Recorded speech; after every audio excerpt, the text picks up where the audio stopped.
Children, we saw in the last session that by the end of 1932, the Nazi Party had become the largest party in the German parliament, called Riksdag, with vote percentage of 37.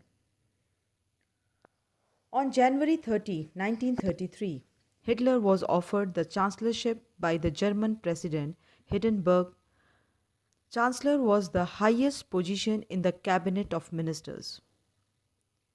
By now, Hitler had gathered huge mass support and had acquired power and had started dismantling the pillars of democratic rule.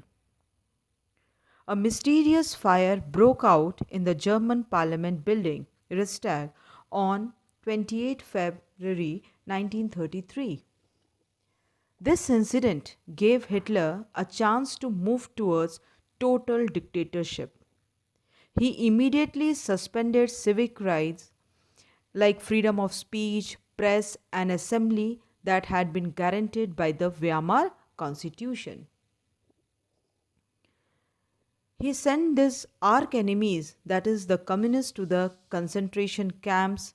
Communists faced very severe repression, as out of 52 types of victims persecuted by the Nazis across the country, communists were the largest. The famous act called as Enabling Act was passed on 3rd March 1933, which established dictatorship in Germany.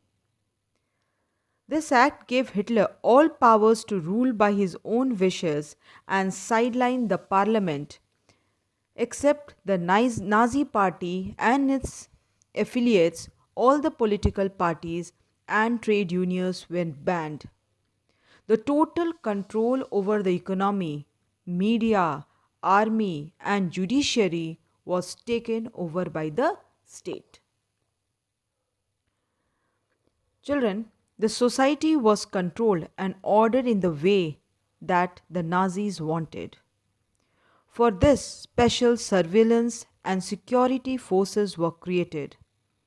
This included regular police in green uniform, the stormtroopers or the SA, the Gestapo, the secret police office, state police, the SS, the protection squad, criminal police, and the security service, that is SD. The extra constitutional powers of these forces made Nazi state as the most dreaded criminal state. The police forces acquired powers to rule with impunity, that is, without the fear of getting punished for whatever they do. People were now detained in Gestapo torture chamber, sent to concentration camps, deported or arrested without any legal procedures. Now let us go through the reconstruction activity undertaken by Hitler in Germany. Economist Hjalmar Sachet was assigned the responsibility of economic recovery. He aimed at full production and full employment through a state-funded work creation program. This project resulted in German superhighways and Volkswagen, the people's car.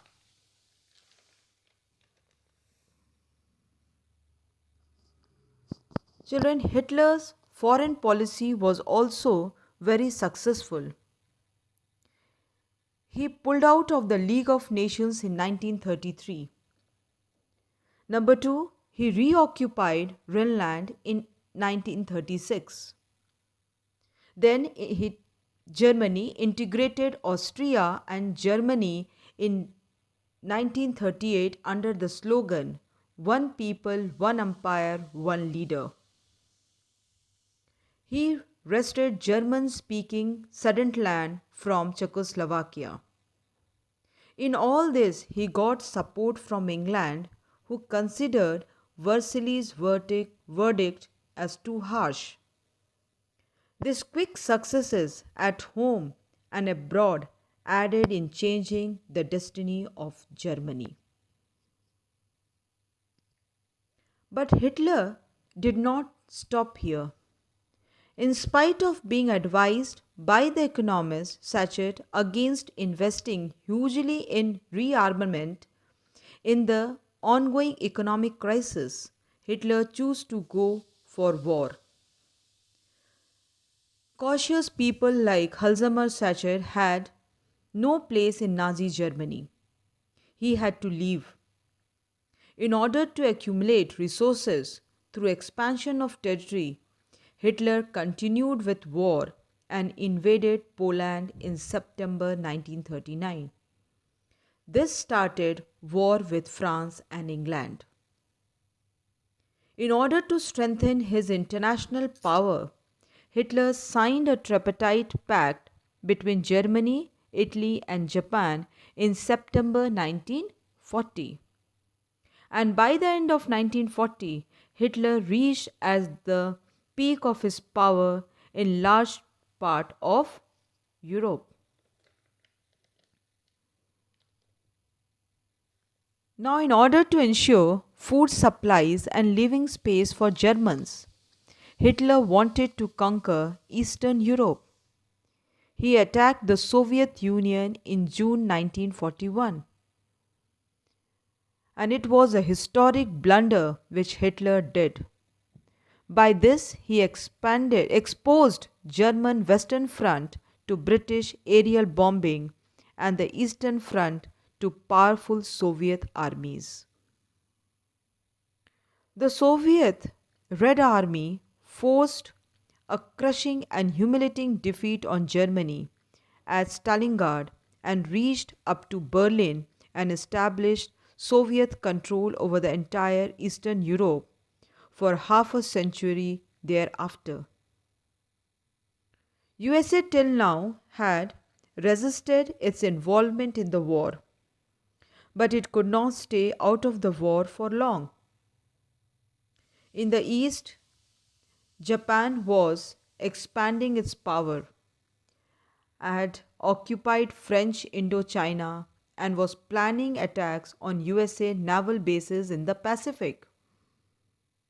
Japan joined hands with Hitler and bombed the US base at, at Pearl Harbor.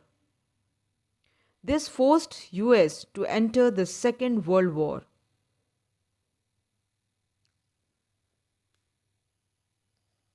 Children, it is Pearl Harbor. This forced US to enter the Second World War.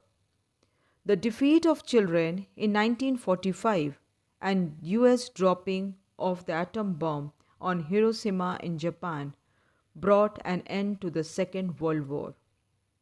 Now, children, in the next session, we will return to Helmut and his father's story, a story of Nazi criminality during the war.